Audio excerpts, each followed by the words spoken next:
Hi everyone, welcome to my channel Nikitinaknits.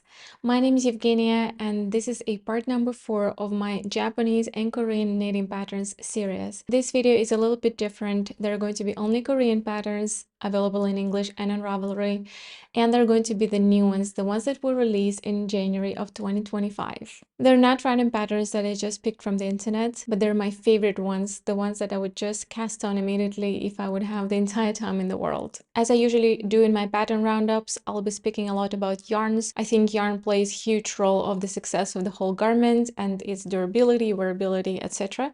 So I will be speaking about the designer's recommended yarn, and I'll speak about my own reference. Would I go with it or would I go with some other alternatives? And I'll speak about my reasoning behind it. With that being said, let's begin with the first pattern, which is a Crumble Sweater by Suuko knit. It is a beautiful all-over structured and cabled knit that I would love to compare to two sweaters that are quite famous online. The first one is a Billy Pullover by Sarah Nordland, and the second one is a Cara sweater by Lynette. Look how similar all of these three sweaters are. The only difference is that Sarah Nordland and Lynette version are raglans that I knit top down, and a Crumble Sweater by Suuko knit is a drop shoulder that is also knit top down. It has the beautiful braids and cables both in the front panel and in the sleeves, and overall it looks so squishy, so cozy, and no matter where the knitting trends are going, this type of sweater is going to be always at the top of the list. At first, when I looked at the sweater, I thought it's knit on 3.5mm needles, and then it scared me a little bit to knit all of that structure on such small needles, but I was extremely wrong. It's actually knit on 5mm needles, and the yarn weight is worsted, which is Cascade 220 superwash plus a silk mohair. In this case, is Sadness Garden 10 silk mohair, and another option that is mentioned is Double Sunday by Sadness Garden, also held together with a 10 silk mohair. So if I were to knit this sweater, I'll probably go with a Cascade 220 non-superwash, just because I'm not a big fan of superwash wools. Regarding Double Sunday, I don't think I would go with that version because it grows quite a lot after blocking. Also, Double Sunday is a merino wool, so it's way more heavy than a Peruvian Highland wool. That's why the end weight of the garment would be different with Double Sunday or with Cascade 220. The gauge is 19 stitches and 30 rows in the moss stitch on 5mm needles. I don't think it will take so much time to knit. And the construction is top down and it has a drop shoulder. So the description doesn't explicitly say how every part is knitted. It just said that it's top down, it's fully charted, and some parts are written. So it does require you to have a skill of reading the chart, understanding the charts, and also this design has some video tutorials included for some complicated moments.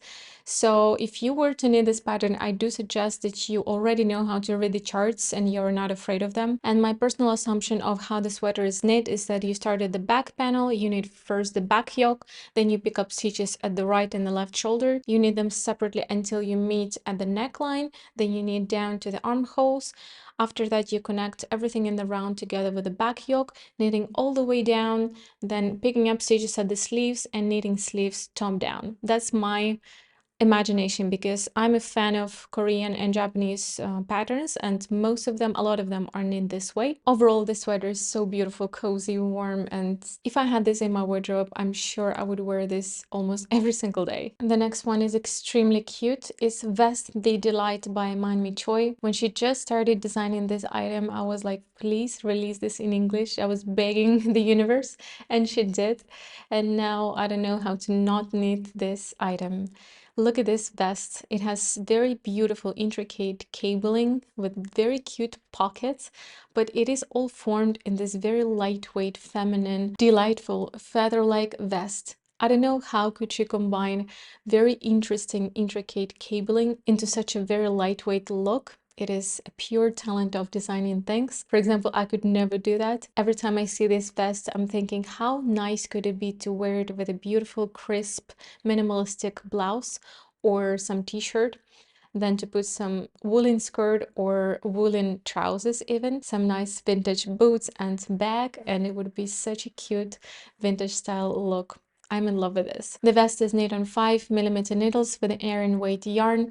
In this case, it's suggested to use Guipart Woolia. While I love the feel of the yarn, I had a chance to try it in the yarn shop. I never thought of actually buying it because it looks to me too fragile.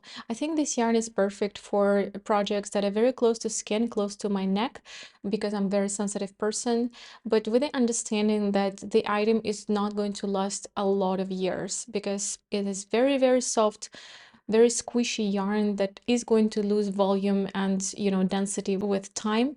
So what I'm thinking, since it's the vest, it's not going to be touching my skin. I will always wear something under it.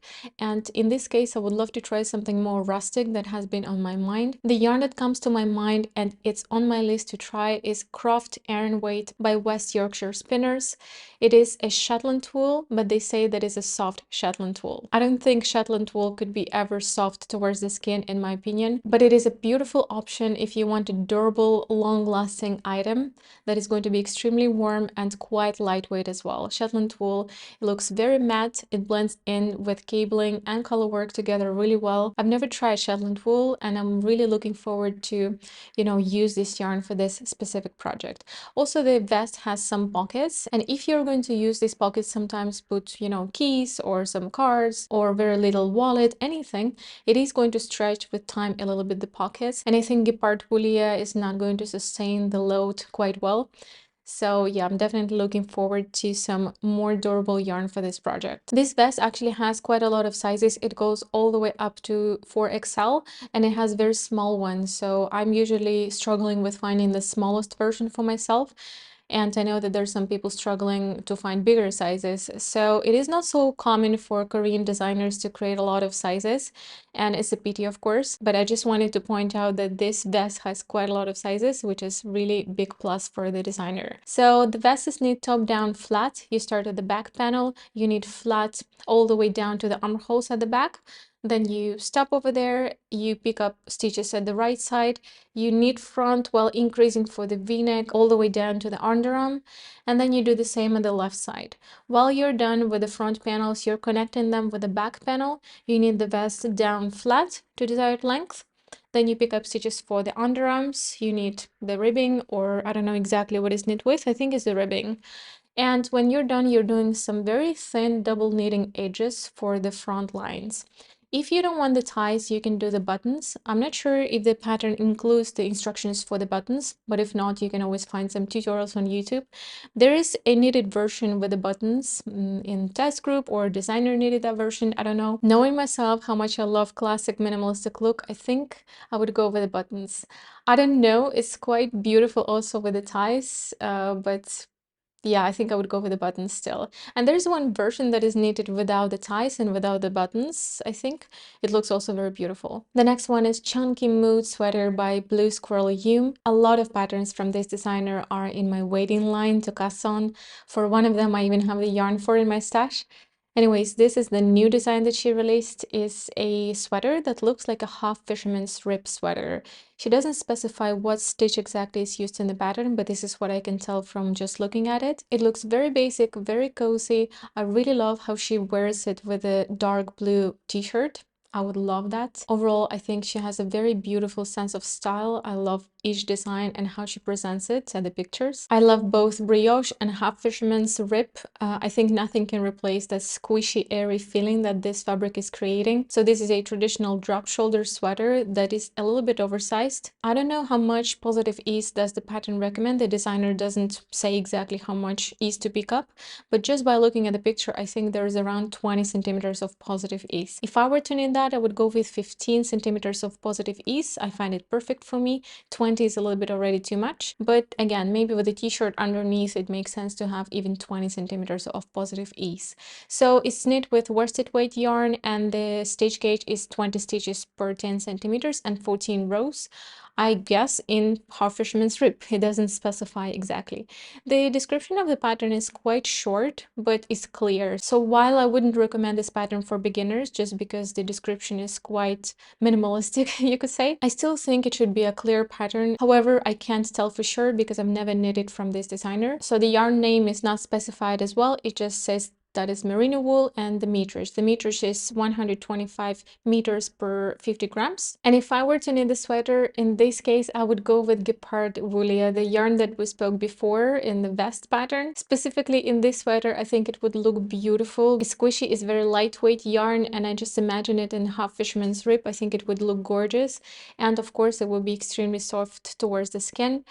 So I would choose that yarn for sure for this project. The construction is the same as I spoke before in previous patterns. You start at the back, you do increases along the shoulder slope. When you're done with that, you're picking up stitches from the right and from the left. You're knitting the panels separately until you reach to the neckline. Then you connect in the neckline and you knit the yoke down to the underarms. After that, you connect everything with the back yoke and knitting in the round down to desired length. You then pick up stitches at the sleeves and you knit them down. After that, you knit the collar separately and you fold it over. So I think it's going to be a beautiful, squishy, nice basic sweater in my wardrobe if I were to knit that. The next one is again the vest. It is called I'm Jokki 2 by Julia Park. It is a very classic, interesting, vintage looking like vest as for me. There's no pictures that represents how to wear this vest, so I would make some research on how to style this look, but it looks so attractive to me. It looks all put together, super beautiful compact vest that I think should look incredible again with a white t-shirt. But I'm not sure. I need to look again at some inspiration how to style this vest. It is recommended to be knitted with 10 centimeters of positive ease, and what caught my eye from this design is this very perfectly shaped armholes.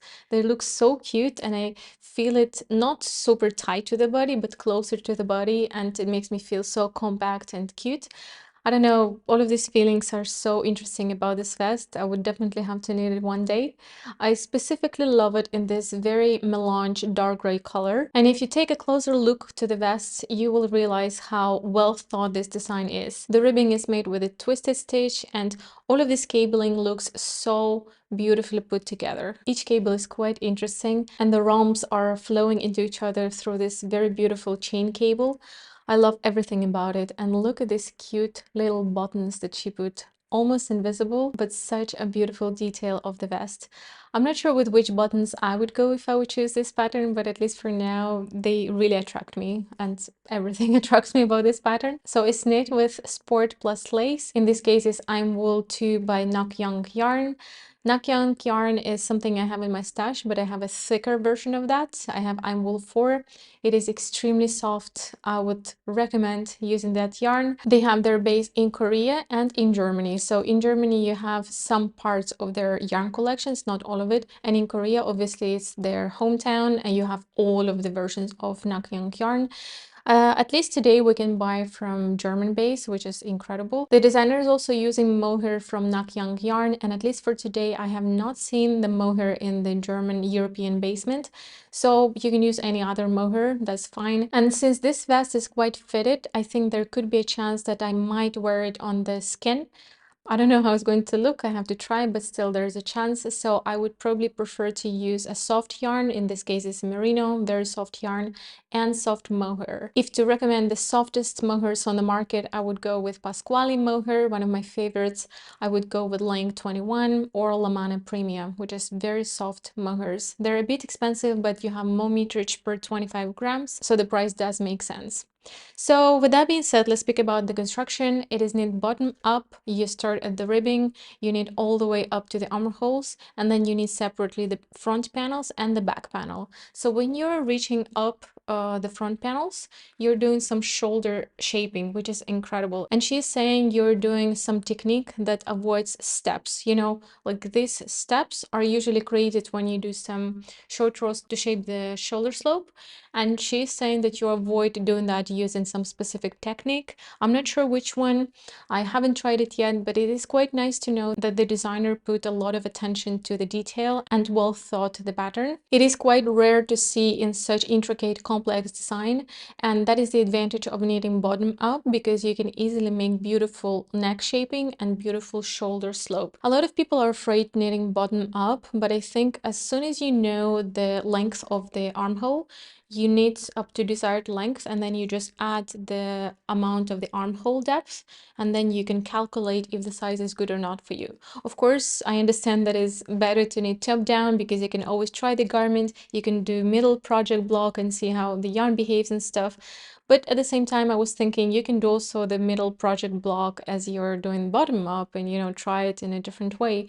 So I've knitted a few garments bottom up. It's not as comfortable as top down, but again, if the design requires that and if there's beautiful shaping is done, it's always making sense to knit bottom up and get the beautiful garment in the end. It is though knit on 3.5mm needles, and the gauge is 26 stitches in the moss stitch of 10 centimeters. So it will take some time, but again, it's a vest, so you don't have sleeves, and I think it's completely worth it. The next one is Sibilla Cardigan by Cookie the Knitter. This design attracts me so much lately, and I don't know how I have not knitted anything from her yet. Her designs are so professional, so beautiful. Description is incredibly clear. I know a few people that already knitted a few garments from her, and everything is beautiful. This cardigan took my attention immediately as it was developed. She also has a sweater, but I think I like cardigan way more. There was a moment when I wanted to knit an Esther jacket by Petite Knit, but I changed my mind, and I'm still having the yarn in my stash and I'm thinking what to use, and I haven't found the perfect jacket for that. And finally, when she released this Sibilla cardigan, I'm thinking, yes, this is going to be a jacket. I would call it a jacket actually because it is going to be quite warm. It is knit with a bulky weight yarn, but in my opinion, I think it's still a worsted weight yarn. And it's going to be very like heavy and warm, you know, so I wouldn't call it a cardigan. I would wear it as an outer layer when I go outside because I live in the north of Spain. It's not that cold usually. So it is a beautiful and outer layer piece that can easily replace the jacket. I really love these beautiful simple cables that are blended together quite well and that contrast with a moss stitch. So it doesn't look too busy, but it looks very gorgeous and special at the same time, which I appreciate in designs a lot. It is quite complicated, you know, to create a lot of cables and still not overwhelm the eye with intricate elements. So I think she did succeed in this case. If I were to knit that, no, when I'm going to knit that, I'm going to use wooden buttons. I already have real olive wood buttons. They would look gorgeous in this design. I love both cream light color and red color versions. I don't know which one I would go for. To be honest, they're both really beautiful. The yarn that is used is worsted plus lace. In the Ravelry description, it says bulky plus lace, and it results in a bulky weight, but I still think it's a worsted weight plus lace. So she's using Lamana Como Grande, which again in Ravelry is specified as a bulky weight, but in some other sources, in most other sources, it says that it's worsted weight, and I do think it is a worsted weight. So Lamana Como Grande is a super light, quite expensive merino wool, but of course it's worth it. It is a beautiful yarn. It results a very beautiful lightweight fabric that promises to be quite durable actually, and is also machine washable, which is not so often for a non-superwash merino. With all of these beautiful, you know, pros, I still think it's a bit too expensive, and I would only buy this yarn if I were, you know, treat myself a lot. But I still think it's not so necessary to spend so much when it comes to a jacket.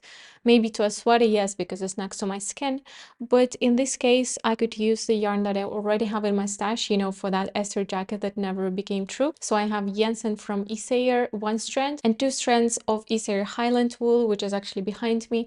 So you knit with 3 strands together and it should give me this fabric. If that would be not enough and it will be still not dense enough, I would always use mohair. I have mohair again in my stash as well.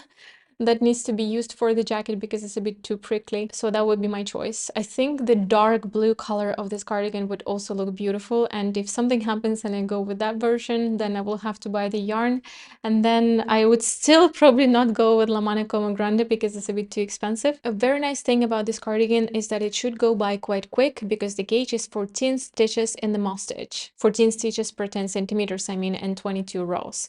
So you're knitting this on 5.5mm needles. You can make it a bit cropped, and I think this cardigan should appear in your wardrobe quite quick if you decide to knit that. Regarding the construction, it is same as most Korean constructions. It is a drop shoulder construction. You start at the back panel, you're increasing for the shoulder slope. After you're done with the back yoke, you're picking up stitches at the right side, knitting the front panel all the way down to the underarm. You're doing the same for the left side to the underarm, connecting things with the back yoke together, knitting flat all the way down, and then picking up stitches for the ribbing. Here is 1 by 1 ribbing that is knit horizontally, and then you pick up stitches for the neckline and doing the crew neck collar, which looks so finished, so polished, and so beautiful. I'm so excited to knit this one day, and I already have the yarn. All right, the last one, my favorite one. I usually leave my favorite ones until the last point. I'm melting out of cuteness. Look at this beautiful heart. Oh my God, I have no words. How cute is that? Just crazy. It's getting me. When I saw this pattern at first, it was only available in Korean a long time ago when I created the first video about Japanese and Korean patterns. And I was so sad it was not in English, and I was ready to, purchase the Korean pattern and use the Google Translate.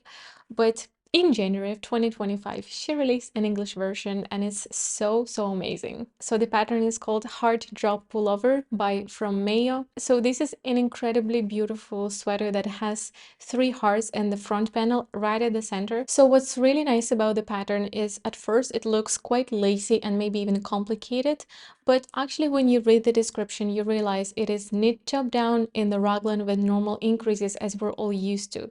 You start at the neckline, you cast on stitches. I don't actually know if you're doing some short rows to raise the back. It's not specified in the description, but it looks like there should be some short rows. If not, I would add them myself. So then you're knitting the raglan increases all the way down to the armholes, creating the body. You're splitting for sleeves, you're knitting the body down, and then you're picking up stitches at the sleeves and finishing the sleeves. You can do a summer version like a short sleeve t-shirt, and you can do also a sweater version. Very nice. You have already 2 items in just one pattern. You don't need to purchase another one, but I think I would go with the long sleeve version first. You do have some cables in the pattern, and they appear quite organically from the raglan lines. Sometimes it looks a bit messy when designers do raglans with cables, but in this case everything looks quite harmonious and beautiful.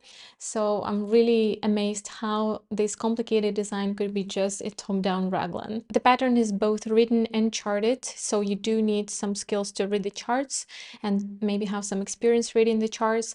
The stitch gauge is 20 stitches per 10 centimeters in stockinette, and the yarn is used fingering plus lace, and it results in a sport weight. When I look again at the Ravelry page, it says that it results in fingering, but I think it might be a little mistake because the gauge and the yarn and everything results in a sport weight.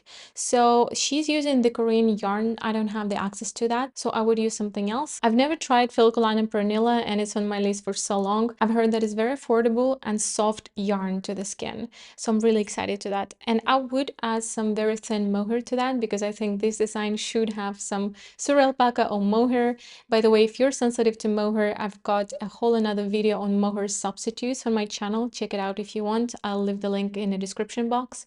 So a Sur alpaca would create a very matte, fluffy look, and the mohair, of course, would create some shiny, more luster feeling towards the fabric. I would probably choose mohair, and I love specifically this very icy lavender version of the pattern, but I would need a long sleeve version of that. I think Filcolana Pernilla should have some similar shades to this one. Well, that was it for today's review of Korean patterns released in January. I'm so excited. I'm so inspired. It's a big pity I don't have 10 hands, but only 2 at a time, so I can knit very small amount of projects. And if you're wondering what I'm knitting on right now, you can check out my previous videos, a knitting podcast where I speak about my works in progress, the yarns I use, and some of the thoughts and plans for the future. So if you love this video and you would like to see the part 5 of Japanese and Korean patterns, you can subscribe to my channel, so when it's out you're going to be notified. If you want to be notified about the new video that comes out on my channel, you can press the bell notification button. Overall, I'm wishing you a beautiful knitting journey within this 2025 year. A lot of knitting time, inspiration, and joy. Thank you again very much for watching, and I'm hoping to see you soon in my next video.